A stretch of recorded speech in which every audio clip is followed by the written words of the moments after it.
Hey everyone, welcome to the first episode of the Human Performance and Fulfillment Podcast. Thank you for joining us.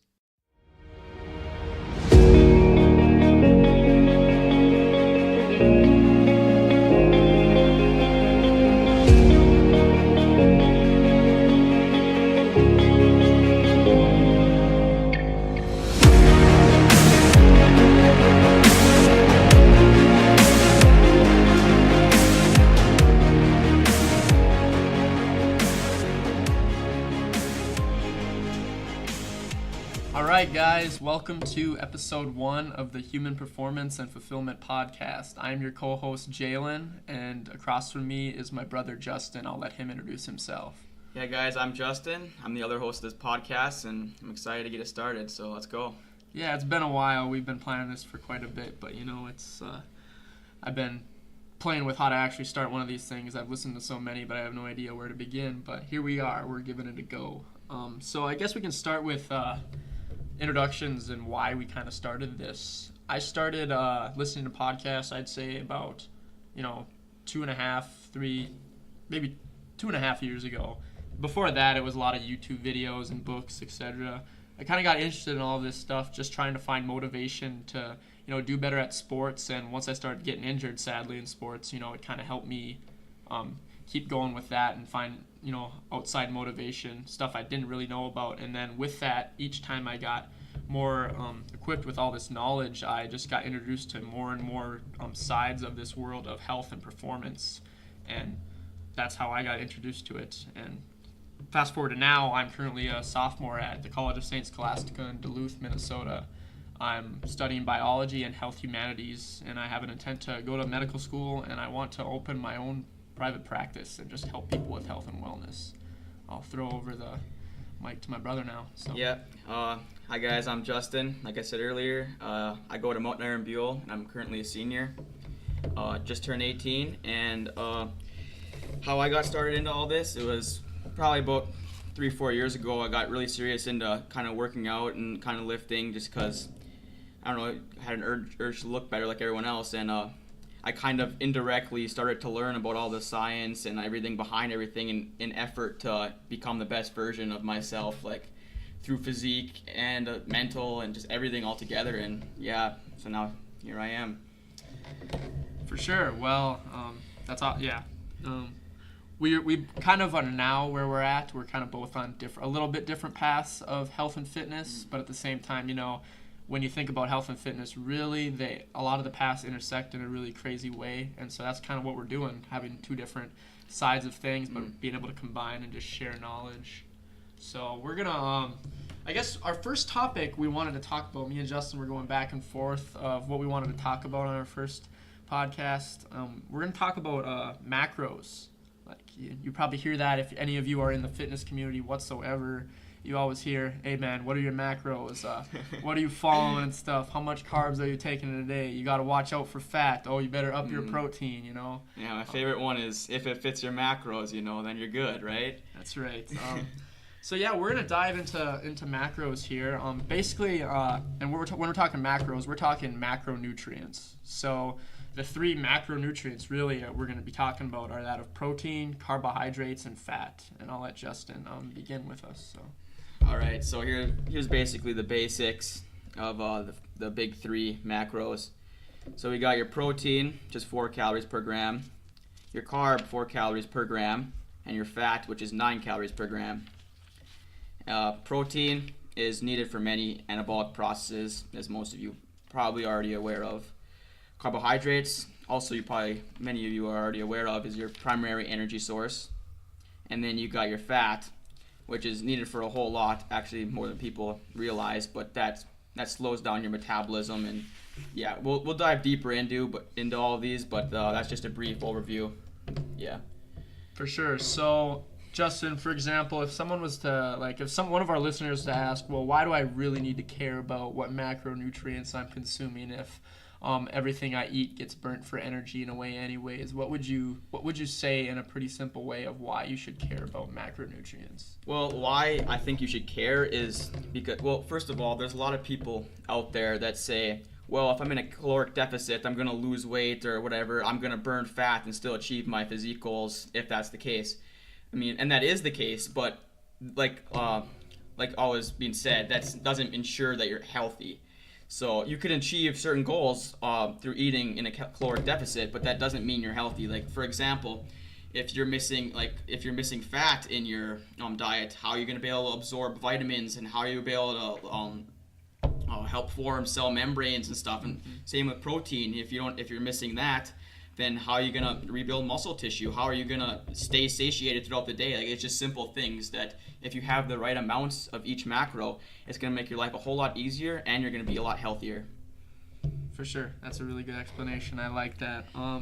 So I mean, I guess I'll start with adding a little bit more about like carbohydrates. You know, and I think Justin mentioned that they are like, especially for, you know, I'm gonna say a huge percentage of like Americans for surely today, you know, their number one macronutrient that they consume, maybe protein too, but in different contexts would be carbohydrates.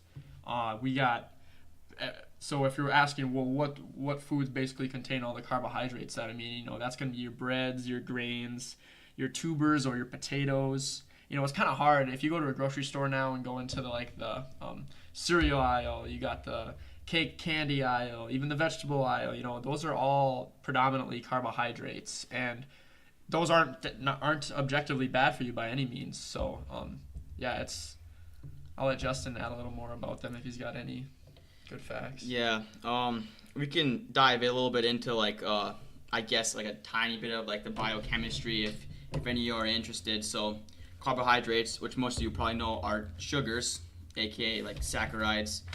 So you got your monosaccharides, which is one sugar molecule, your disaccharides, which are two sugar molecules, and disaccharides. Example of a disaccharide is table sugar. Right there, that's a disaccharide. Then you got your oligosaccharides, 3 to 10 sugar molecules. Your polysaccharides is a whole bunch of sugar molecules. Also, glycogen is a polysaccharide. So that's a little bit of the biochemistry of the different types of sugars or carbohydrates. So if someone was to ask off the street once again, you know, like, well, why do I need to care about the biochemistry? And I would say, in a sense, especially starting out into the fitness, you don't. Yeah. But, you know, what I like to say is that when you start diving into like this whole fitness and nutrition realm, this stuff kind of finds you and it makes you more interested in it. You know, if you some people we do know are pretty satisfied with just using MyFitnessPal and just counting their macros. Justin, would you agree? Yeah, and I truly believe there's nothing wrong with that. Like I said, I indirectly learned about a lot of this stuff predominantly because I was trying to better myself, and I just ended up learning about it. But if you're just trying to get in shape or do whatever you want to do, honestly, like, you don't need to know a lot of it and learn a lot of it, but it is interesting once you start to learn a little bit. So yeah, definitely. And I think learning about this stuff now, if you even have a smidge of interest in the fitness community, might be a little overwhelming. But you know, one positive thing that can come from this is that if, unfortunately, you know, I don't wish this upon anybody, but more commonly, you know, in the standard American diet, we're seeing more and more, if you ask common doctors in clinic visits, of what a lot of the diseases that people are going in there for. And I say diseases meaning it's just an illness that is chronic and it's occurring for a while, and it can't just be simply fixed by an antibiotic. Like, it's a disease, and a lot of it you have to live with it. And for example, like a disease would be type 1, type 2 diabetes, for example, and that's what I was kind of leading towards. You have these illnesses, diseases that come upon you sadly in your life, and you realize, especially like type 2 diabetes, type 2 diabetes is brought on not from birth. It is, you know, sadly, sometimes you could say it's out of your control, but type 2 diabetes is, you get that because of poor diet and poor, in a sense, life choices. But at the same time, that can also be managed with good diet and good life choices. Yeah. But the thing is, if you have this knowledge of nutrition prior to being diagnosed, but prior to going into a doctor's visit, he's saying, you have type 2 diabetes, you're going to be awestruck when that gets said to you. But if you have a little bit of knowledge with this nutrition and all this this community that you're dabbling into now, if something bad happens to you, a family member or a friend, you can be a little more calm and cool, settled, knowing that you have a little bit of background. Would you say, Justin? Yeah, I couldn't agree more. Honestly, like if some people were just like aware just a little bit more about their diet or their choices that they make health-wise, it could prevent a big problem. Honestly, yeah. So another funny thing before we dabble a little bit more into like proteins and fats, because we're still talking about macros, but for example, I know a lot of people, especially I'm gonna kind of target a demographic here, but we got a lot of teenage boys especially want to get in the weight room and want to get big and ripped and jacked. That's awesome. Like that is probably, I would say, like one of the number one motivations for boys getting in the weight room at the high school age. Justin, wouldn't you agree? Yeah, I totally agree, yeah. So with that, it comes though, however, maybe a minimalist attitude in terms of your knowledge of nutrition, and maybe it's just like we talked about before, what are my macros and stuff, and what's going to get me a good physique. And I've seen this evidently. Like the fact of the matter is, with that, I have friends, my brother included, that will get you where you want to be if you follow things strict enough. And I can let Justin talk on that a little more. Yeah, like let's say we have someone with great genetics, right? Like his hormones are optimized to the point where he doesn't have to be meticulous about tracking and all that. He's gonna be able to build a hell of a lot more muscle than a person with just average genetics, who let's say his testosterone, like this other guy's testosterone levels are a little bit lower. He's gonna have to bust his ass harder. He's gonna have to track every macronutrient harder, be meticulous about things, and then maybe, but if he does that, then they can somewhat be at the same level. Like there's a perfect example of why this is important for some individuals. Like that, just genetics is everything, and so yeah. Yeah, because even at the core, simply following and simply learning about these macronutrients can help your life get in a better direction without a doubt. But what brings me, why I brought that to that conversation is with this demographic of these boys wanting to get ripped and get their macros set straight so they can achieve a certain, like, for example, body composition. They want to have huge biceps, they want to have a six-pack, etc. There's so many. I'm not pointing out just a simple motivation. There's many others. But, for example, what can come from this with limited knowledge and getting your basics of, okay, I just got to meet my macronutrients, but I don't really care what I'm eating. With this attitude, for example, I listened to another podcast where I heard this, and it stuck with me since. You have these fitness people who are very in physical great shape. But some people don't care. Some people don't care if they look good. That maybe overpowers how they feel on the inside, and then upstairs in the brain they feel good because they look good, and that is more power to you. Like that's amazing. But what I've begun to learn more about is you can look good on the outside, but you can feel tremendously horrible on the inside. For example, like. And I know Justin has a lot to add to this, but for example, like seriously, you can have all these fitness and bodybuilders who are getting ripped and huge and amazing. Those guys are crazy people to look up for in terms of commitment to your craft, without a doubt. But a lot of them, I would say, I'm not a health professional by any means, but a lot of them I bet are pre-diabetic, and they're on their way to type 2 diabetes because of insulin resistance. And we'll get into that on a whole nother podcast, but I'll let Justin take over. All right, yeah. Like he said, they can look healthy on the outside, and let's say like someone doesn't have a high percentage of body fat, but they're internally they could still be a little messed up. Like for example, I'm not gonna mention any names, but I was helping a kid train a little while back, and yeah, he had almost absolutely zero body fat. Well, obviously he had some, but like he had very little body fat and just wasn't. He was quite lean, and I tested his blood glucose levels to see what they're at, and I was like honestly quite surprised at how high they were. Like I was thinking to myself, this guy is in decent shape, has barely any body fat, and yet his blood glucose numbers were in the 90s fasted. I mean, and obviously it's not too bad because like if a normal level is like 60 to 100, but like higher 90s fasted when you're in shape and you don't have high body fat, that just goes to show you like you can look fine on the outside. but on the inside it's a different story, you know. And so the phrase, I'm quoting this. I wish I came up with this because it's pretty cool. But like, so it's basically on the external, you're fit and you're healthy, but on the inside, you're quote unquote metabolically obese. So you could be the fittest human. You could have a 6-pack, huge biceps, and you could be looking like a Men's Health, Men's Fitness cover athlete. But on the inside, your organs and your blood and your body internally is suffering as if you were 400 pounds. It's crazy to think that's an extreme, but it's possible. It's possible, and you know, people. I've heard of some people that we know even that are fairly in shape people, but they have to watch what they eat because certain foods that shouldn't give the normal person bowel issues. They're running the bathroom right after they eat something normal, like. That's because you're on your way to being unhealthy metabolically. You still might be lowering your body fat by the day. But if your inside health is going down as your outside health is going up, it's kind of difficult. Eventually you might plateau and you're going to be so unhealthy that you don't want to get up in the bed in the morning to work out. That's the extreme. And so I guess that's an underlying reason of why we're trying to supply you with this information to, you know, be a totally healthy and amazing human, you know. So yeah, that's totally right. I mean, if you gotta take care of your gut. I mean, your gut microbiome is responsible for so much, and you gotta take care of it, because if you don't, you're gonna start feeling it. Like he said, as an example, like people develop IBS and like Crohn's disease and all this other stuff. It could happen through diet and lifestyle, but if people were just a little bit more educated on health choices that they made on a daily basis, it could prevent all these ailments from developing, you know.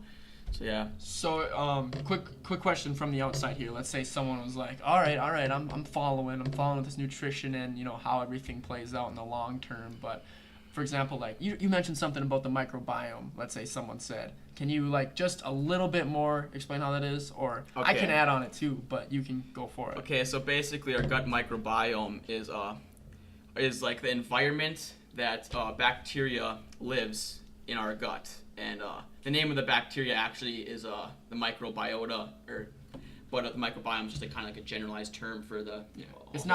You would say it's not actually a physically. It's not the microbiome is not actually a physically thing. Would you, or would you?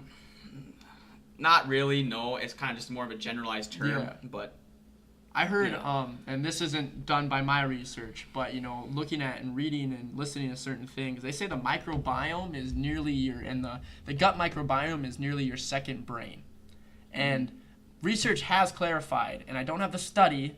I might find the study and post it in the show notes, that there is a direct connection between your mind, aka your brain. Those are two different things. We can get into that another time too. But there's a direct connection between your brain and your gut.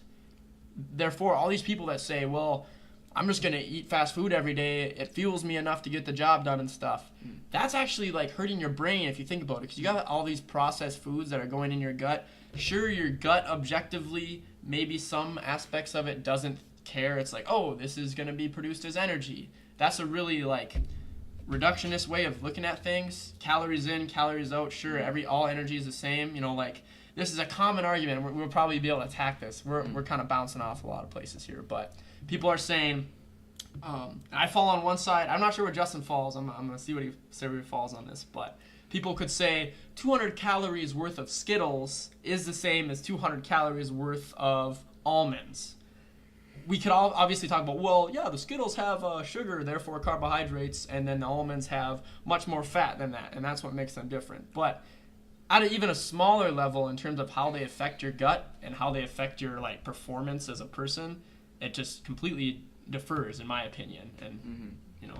Yeah.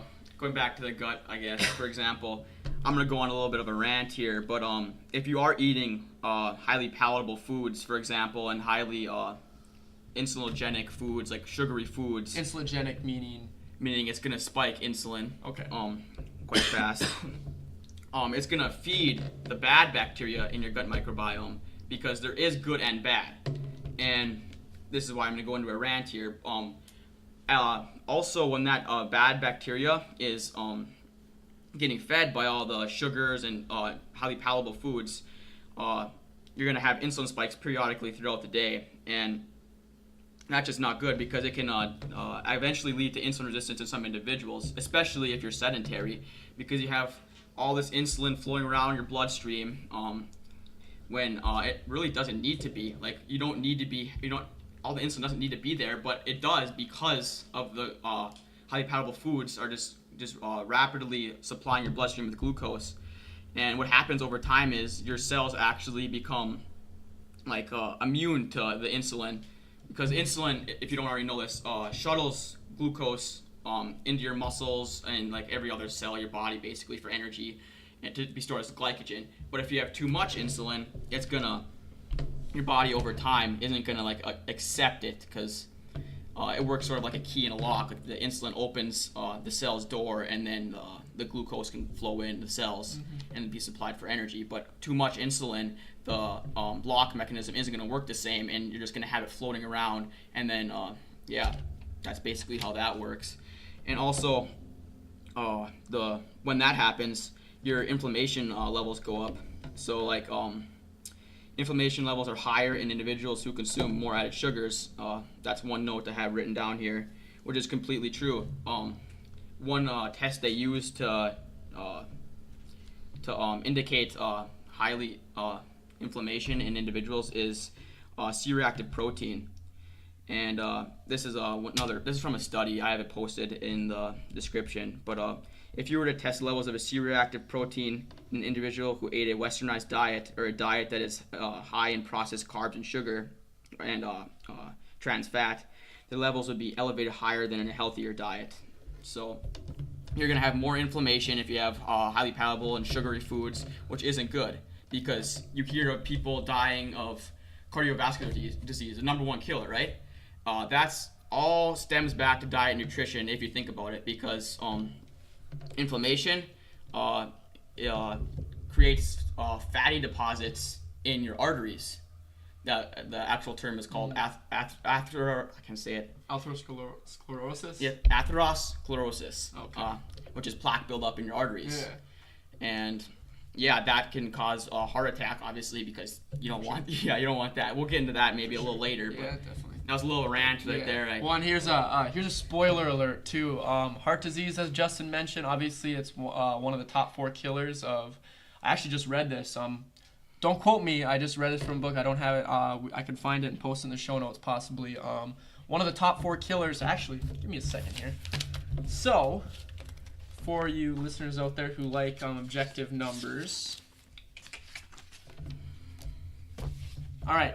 Quote from MD named Peter Attia. He's a crazy awesome medical doctor that has his own practice.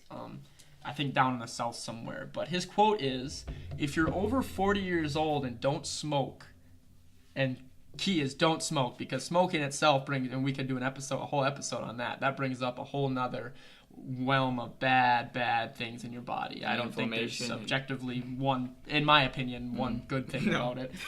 But anyways, here's a quote. If you're over 40 and don't smoke, there's about a 70 to 80% chance you'll die from one of 4 diseases. 70 to 80% chance. And these 4 diseases are heart disease, cerebrovascular disease, meaning in your brain, your blood vessels, cancer, or a neurodegenerative disease. And cancer, you are all too far. Most of you probably know cancer is so prominent. Everyone who hears the word knows that and can probably connect to someone who has it. And then neurodegenerative disease, me and Justin both had it's a hard job, but it's very rewarding in the end. We both worked in long-term care homes in different settings, and it's more and more prominent. Neurodegenerative, for example, Alzheimer's, dementia. That's more and more common. And in a scary, but yet if I was listening, I'd be like, oh, wow. You can manage your at-risk, being at risk for these 4 diseases with your nutrition and with your lifestyle choices. So there's that quote. If you're over 40 and don't smoke, there's about a 70 to 80% chance you'll die from the 4 diseases of heart disease, cerebrovascular disease, cancer, or neurodegenerative disease. Yep. Peter Attia, crazy good doctor. Yeah, when you think about it, a lot like all of those can indirectly be improving through nutrition, honestly, and just living a healthier lifestyle. So when you think of that, like people are dying at a high rate because of all those diseases. Why wouldn't you want to be educated upon it of ways to prevent it? You know. And why wouldn't you want to seek out like highly validated. I'm kind of like throwing us down the chute by saying that, but like we're just messengers here. We're not the best of the best by any means. We're at the bottom of the totem pole, but we wanted to start getting this message out there because like we're passionate about this. Like we're very passionate about this, and we realize that we're very limited in our knowledge, but the glorious thing about YouTube and other podcasts and books, like I pulled that quote out of a book I have right next to me, is that we can provide this knowledge through so many different lenses, because if there was only one giant podcast for everyone to listen to, that'd be a lot harder. But the health and nutrition and wellness field is getting so vast that there's people sprouting up with vast, huge amounts of information day by day. And then so we can get in a whole nother talk about like, well, I read this thing that said this about heart healthy foods, and then I read this thing that said this about heart healthy foods, and they completely contradicted each other.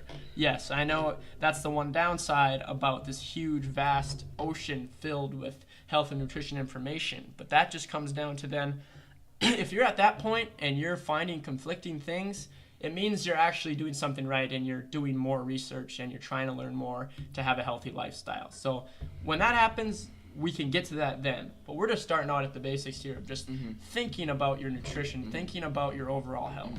Yeah, and just trying to overall provide information and or like facts, like so you understand the macros and how they affect your body composition, how they affect your mental clarity, how they affect just everything in general and your health. What do you say? Maybe we get into another macro. We've only talked about carbs so far. Yeah, we only talked about carbs. We don't have debate. Carbohydrates are a huge subject of discussion in society today too, with the whole talk about ketogenic diets, low carb diets, where you should eat a high carb diet. Yeah. Whole nother topic. We're probably gonna have tons and tons of episodes on that. But we should move on. That's a good call by Justin. So I'll let him dive in. It's possibly, is it your favorite macro? Is it your favorite if you have one? Carbohydrates? No. The next one that's coming if you're going after protein. Oh yeah, probably protein is my favorite macro, just simply because I usually have to eat mass amounts of it, kind of. Yeah, so we'll dive into that. All right, so protein, like I said earlier, it's needed for many internal anabolic processes. Anabolic meaning building up of tissue and just growth overall, essentially, because it's composed of amino acids, and then basically when you eat protein, it gets broken down into your amino acids, right? And then when it's in your body, those amino acids convert back into protein or muscle protein or wherever tissue they go to replenish. So protein. Here's just some facts for you. Protein's the most satiating and thermogenic macro. Some can argue that, but like per calorie, it's definitely the most satiating and thermogenic macro. And this is here's a myth for you that I've heard people say this time and time again, and it's just not true. That your body can only absorb a certain amount of protein at a time in your muscles. Do you have a study? Did you read something from a pretty highly validated professional that says something like that?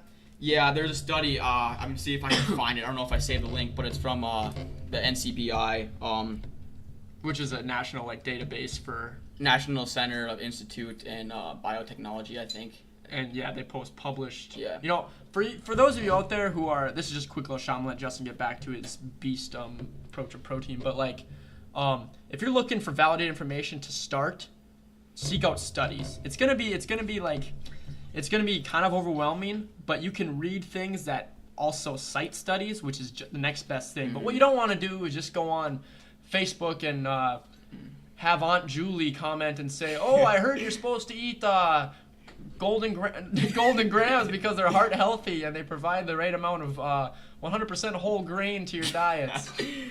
Yeah. I love you, Grandma Julie, or not Grandma Julie, Auntie Julie, one of the same. But I think in today's day and age with the wealth of knowledge, there's more validated sources out there. So. Right. Yeah. But thanks Jay for that. But to finish, what I was saying is that is completely false. Your muscles will only uptake a certain amount of protein at a certain amount of time at one specific time to stimulate muscle protein synthesis, which is basically, like I said earlier, amino acids getting converted back into protein in your muscles. But the rest is stored in the liver, which will either be utilized to build up the cells, hair, nails, skin, etc., or converted into sugar to be burnt as energy. And gluconeogenesis. I was waiting for him to say that via gluconeogenesis. That's a whole nother topic as well.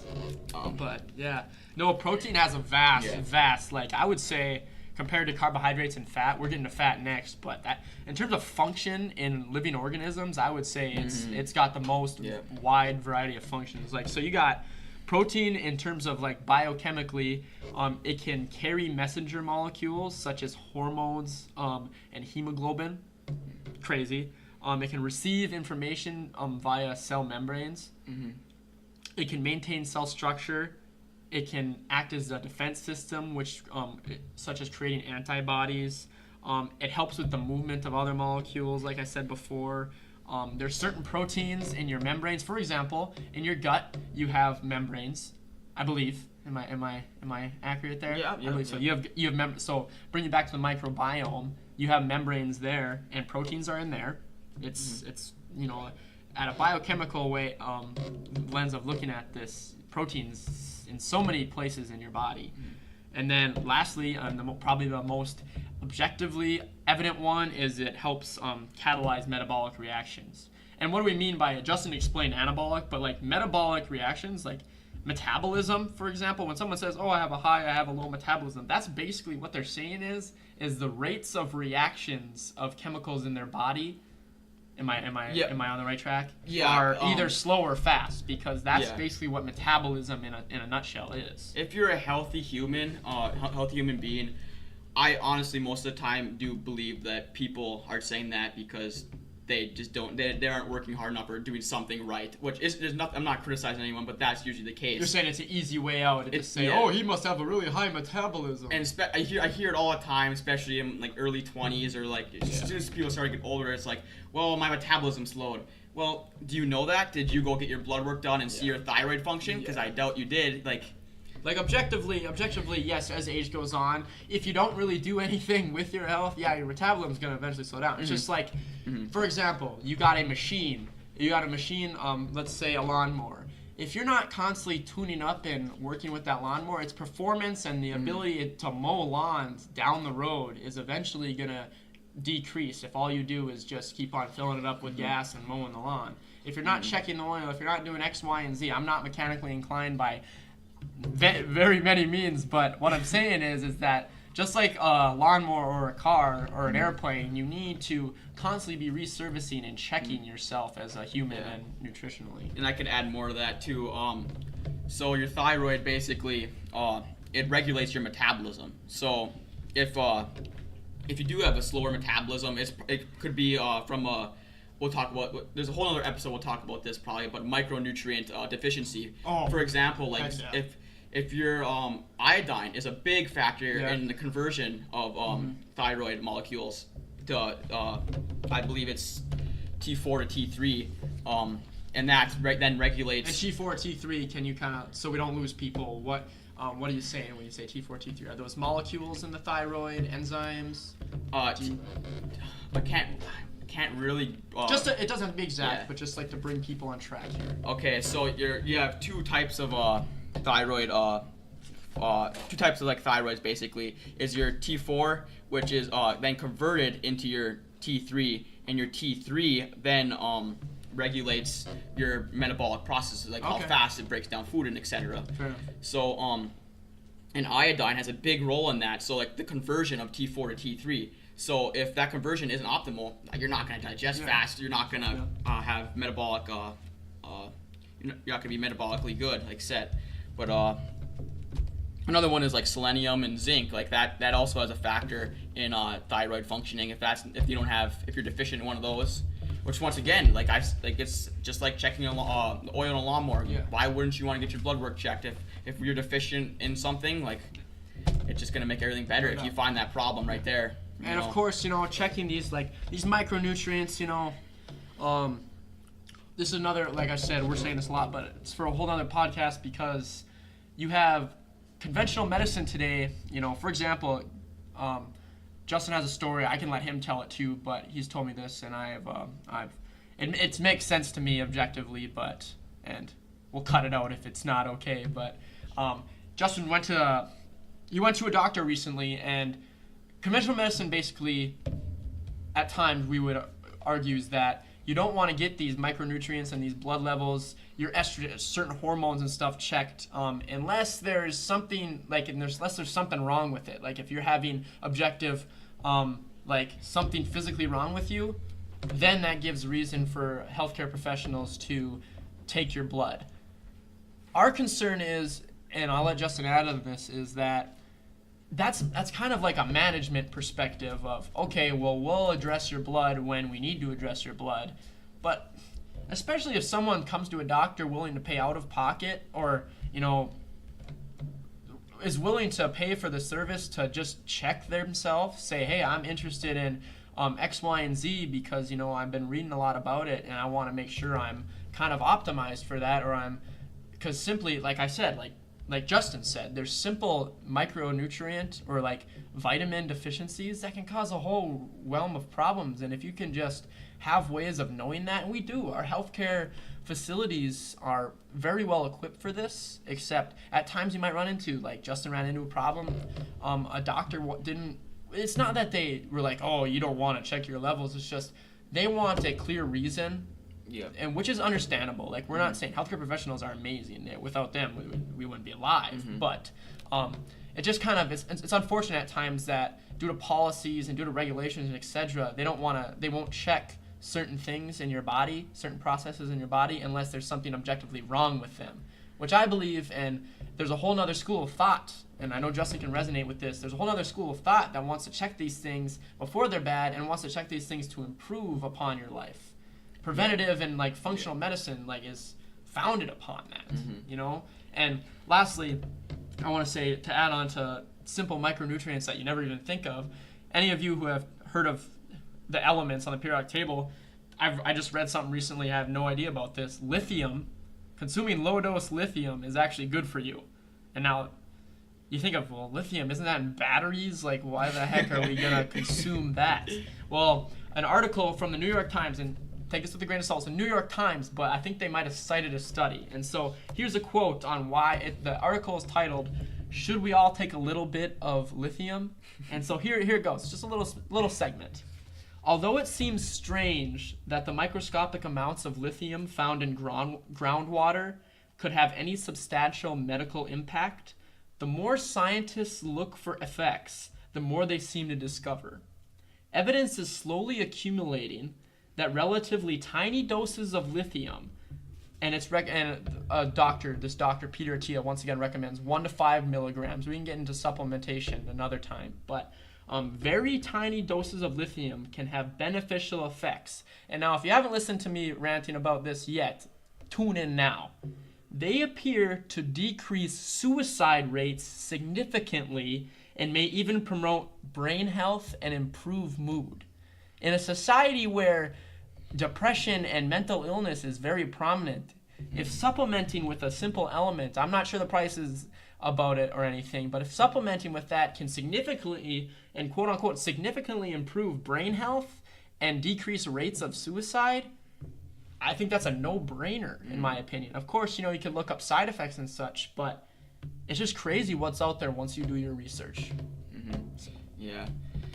And wouldn't you rather be taking it more of, I hate to say this, but people say, probably will call it a so-called natural way, from the element of an element, yeah. Or would you rather take an antidepressant your whole life, or an SSRI or something like that that changes your biochemistry a lot more than an element would, And yeah, that's a awesome way to put it, Justin, because obviously and objectively it makes sense. Would do you want your supplements from food, or do you want it from chemically produced. They're chemicals. They are. They're artificially produced things.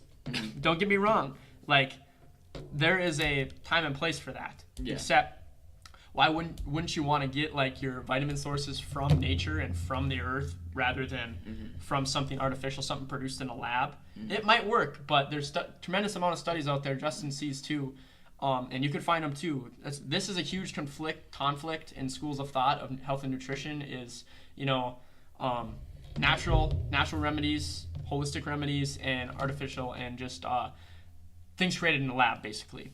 And I mean, the simple answer, and I believe this, and I'm not speaking for Justin, but if the two merge, you have the best of both worlds. But it's all about business in the end, and it's a lot more complicated than meets the eye. But it's unfortunate because you have a lot of benefits from diving into these schools of thought and trying to merge them the best you can. Yeah. And that's once again another reason why we're here is just to communicate about this stuff with you guys. So, yeah. All right. What do you say we get into the last macro here? Yeah, and then send these people on their way. Yeah.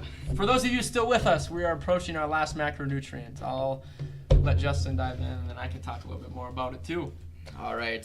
So fat, like I said earlier, it slows down your digestion, which is the main thing that people state that they notice right away when they go on a ketogenic diet or a high-fat diet is, I'm never hungry. Yeah, fat's very satiating. So is protein.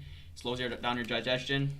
That's a big reason why for that. But anyways, fat. So fat has two types of essential fatty acids that we probably recommend consuming, and that is omega-6 and omega-3s. Those are needed for many very important processes in your body. Let's see what else I got here. If you need sorry, Justin. If you need one process, like you just need something to think about of why you need to consume these fats, just think brain health. Like, one of the number one things that fats do for yourself is they help your brain, help you think. So think about that for a little bit. I'll let Justin continue. All right. Yeah. Another thing that fats are responsible for is actually making cholesterol, or the fatty acids themselves can somewhat, I guess, be considered cholesterol, but and cholesterol is transported in lipoproteins, they call them. Have you ever heard the terms HDL or LDL? Those are lipoproteins, and cholesterol is transported in them, and those are needed to make other hormones and bile. And if you don't have fat, then you can't make hormones to be healthy. You can't make bile to digest food. There's another example why they're called essential fatty acids, by the way, because your body can't make them. You need to take them. You need to absorb them through your diet. Yep, you need to. Yeah, that's why they're called essential fatty acids. But and then if I dive a little deeper, HDL and LDL, the lipoproteins, HDL can actually remove excess cholesterol, aka atherosclerosis, build up in your arteries and such, caused by other inflammation and stuff we talked about earlier. HDL can remove that and send it back to the liver. So that's a byproduct of just essential fatty acids, is the production of HDL, and that alone can reduce atherosclerosis in the arteries. So yeah, there's a fun fact for you right there. And so I'm going to bring up something because why not? It's the first episode. Let's throw out all of the big things, and then you can get a little sneak peek of what we're going to be talking about through these next, hopefully, many episodes. Does fat make you objectively fat? Like, if you are consuming vast amounts of fat, are you getting fat? Now, you can approach this question from many different angles, don't you agree? Yeah. But, I mean, so objectively, fat itself, the macromolecule of fat in its truest form, doesn't make you fat. That's the claim, and science more and more today is finding that out. And honestly, science for a long time has known that. Science. I'm not saying conglomerate nutrition industries know that. I'm not saying Cinnamon Toast Crunch creators know that fat doesn't make you fat. Maybe they do, but maybe they just don't seem to care. But I think that's just a common misconception, and you're missing out on a lot of good health benefits if you try to. I'm not saying like a low-fat diet is bad, but if you're like, I'm eating low-fat everything, with that is two bad things. One, you're missing out on fat, which Justin just explained, omega-6 and omega-3 fatty acids can't be achieved. Like, your body doesn't make them. So, like Justin said, you need to supplement them. If you're really low on them, yes, you're going to have reduced brain function. You have the brain fog. You're not going to be able to think straight. Many other things. And then the other bad thing is, and we can get into a whole other thing about, like, legit foods, but if you're having low-fat everything, Justin can say this too. What do most food production companies do with their food that is low fat? What do they add in there? Sugar. Yeah. Fat is very flavorful. Have you ever? I mean, you probably haven't had a bite of just plain butter, but I mean, have you had butter on anything? That makes it taste 10 times better, right? That fat being very satiating and very flavorful. If you take that out of something, it needs a little bit of flavor if you're trying to make sales and you're trying to get people to consume your product. So what do?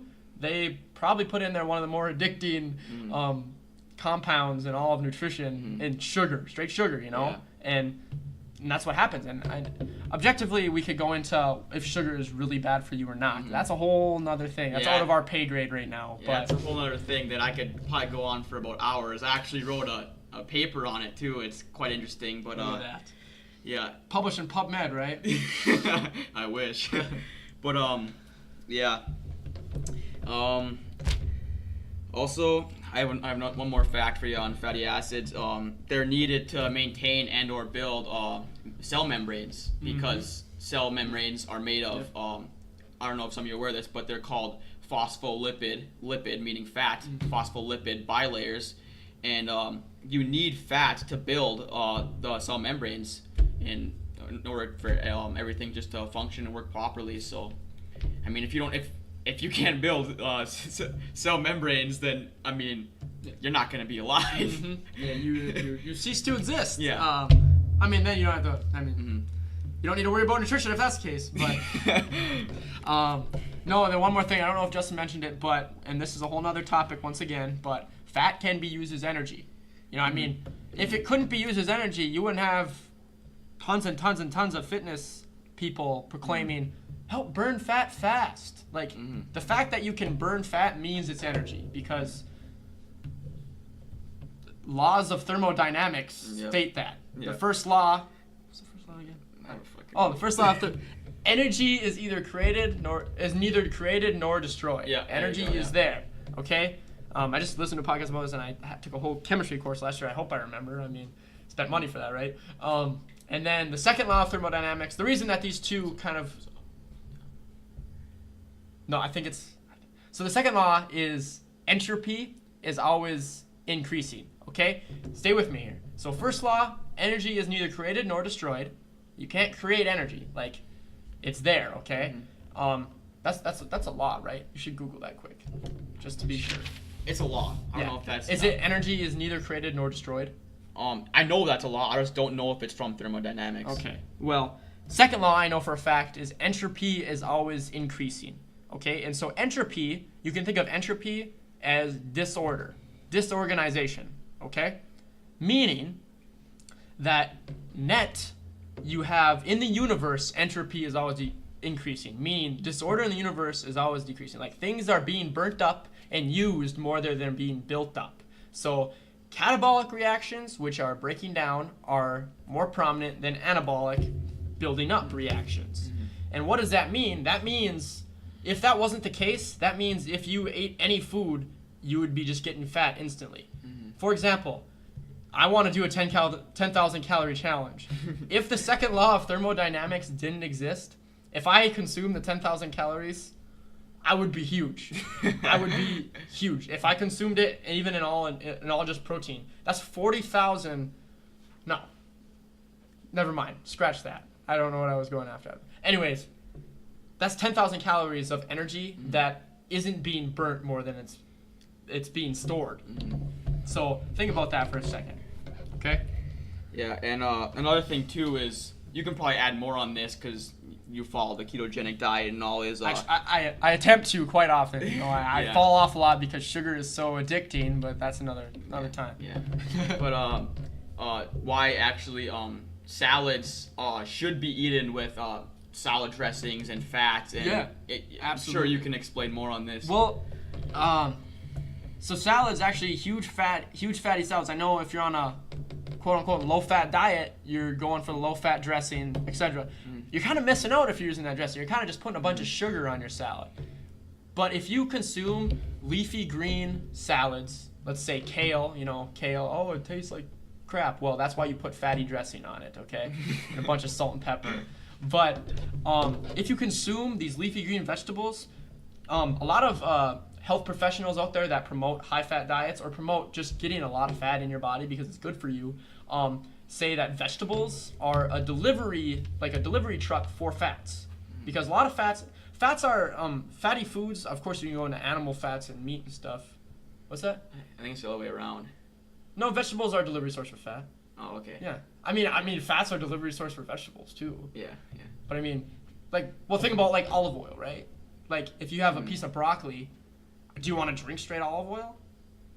Like, well, I just meant through the absorption of the vitamins. Yeah. Okay. I get what you're saying. Yeah. I'll let you get that then. I mean, I could too, but like, so I kind of went on a tangent there. Vegetables are good for getting fat in your mouth. Like, because some of the best fats, for example, olive oil. Olive oil by itself isn't the best, but if you throw that with some salt and pepper and some vegetables, and then eat that, you're getting nutrition benefits and it tastes good. But now I know what Justin was trying to say, and I'll let him go on that. Basically what I was trying to say is these micronutrients and even other vitamins and every essential vitamins that people should be taking and stuff like that, they're fat soluble. So for example, like in the kale and all this, you hear about all the micronutrients it has. They're fat soluble. For example, if you don't have a salad with fatty dressing, how is that going to be absorbed as well, opposed to if you did have fatty dressing? If you have them at the same time, I guarantee you the absorption rate of those micronutrients is going to be a hell of a lot higher, because of the fat there, because they're fat soluble. Yeah.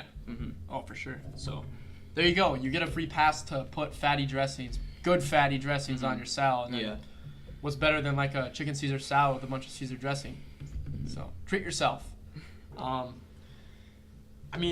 We just covered all the macros, the 3 macronutrients. There's so much more to cover, and we kind of took a brief approach, but at times went on deep tangents because we're rookies. But at the same time, we've been around this for a couple of years now, but we haven't even touched the surface on what health and nutrition consists of, and there's so much more to go over. And the thing is like, this is cool because we're trying to create a community here of people beginning on this journey with us, because we are, in a sense, beginners too.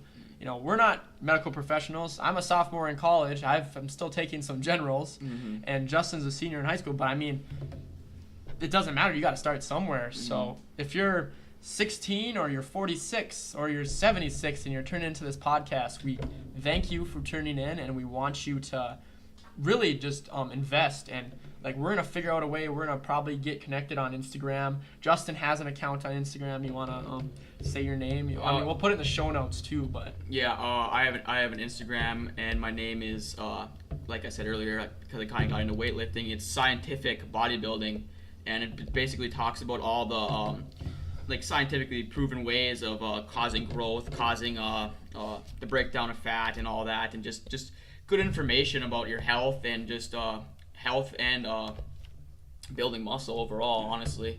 So for sure. And I think pretty soon here, once we get rolling with this is our first episode, so we're really pumped to get it going, as we said in the beginning. But we're also going to probably create definitely Instagram over Twitter or anything, but an Instagram account for the podcast. Just air segments of episodes. You got to do a little bit of research on how to do that. And then that's the easiest way. Otherwise, as of now, you can direct questions to Justin at Scientific Bodybuilding on Instagram, and we'll put that in the show notes too. And just because that way we don't want to just talk about things we want to talk about. We want to see what you guys are interested in, what the community, even if it's one person, if we get one view. And this podcast, we're filming on a Sunday evening right now, and we're hoping to get it out there. I'm probably going to try to get it out there as soon as possible. As soon as maybe Tuesday it'll be aired on. Right now we're just going to stick with iTunes, and then we'll hopefully branch out if we get some more followers. But post your questions to at Scientific Bodybuilding on Instagram, and we'll keep building this, and we want to see where this can take us as a community of really investing in our health and our fitness and our general wellness. So, yeah. Yeah, couldn't agree more. It's been a great time. First podcast, and heck, we're 6 minutes under an hour. I was like, oh geez, dude, we're gonna only get like 15 minutes, but yeah, quite surprised honestly. But we ramble a ton. So yeah, and hopefully we'll improve in the future too. Like I definitely. said, this is our first podcast. I plan to be a little bit more planned out for the next one, and yeah, and I plan not to be too like sporadic with what I'm talking about and not interrupt as much either. But no, thank you for tuning in, you guys. This is a whole new thing for us, but we are so excited to actually do this. I think the fact that we filmed this first episode or recorded this first episode finally will get us going on this journey. So we're gonna keep on putting good things out there for you guys, and we look forward to your input so we can be better podcasters and just be better sources of information. Like I said, we're very minimal in our knowledge, but at the same time we're willing to put in the work to get knowledge out to you guys, and we appreciate any critiques to be better. Like what do you want us to talk about more? What do you want us to talk about less? Yeah. Do you want us to talk faster, slower? How's our sound quality? Anything. Like we're rookie podcasters, but we're trying to build something great here. So Yep. anything else, Just? I think that's about it. All right. Well, we thank you guys for tuning in to the first episode of the inaugural Human Performance and Fulfillment Podcast. All right. Well, thanks again. Go out there and create yourself. Bang.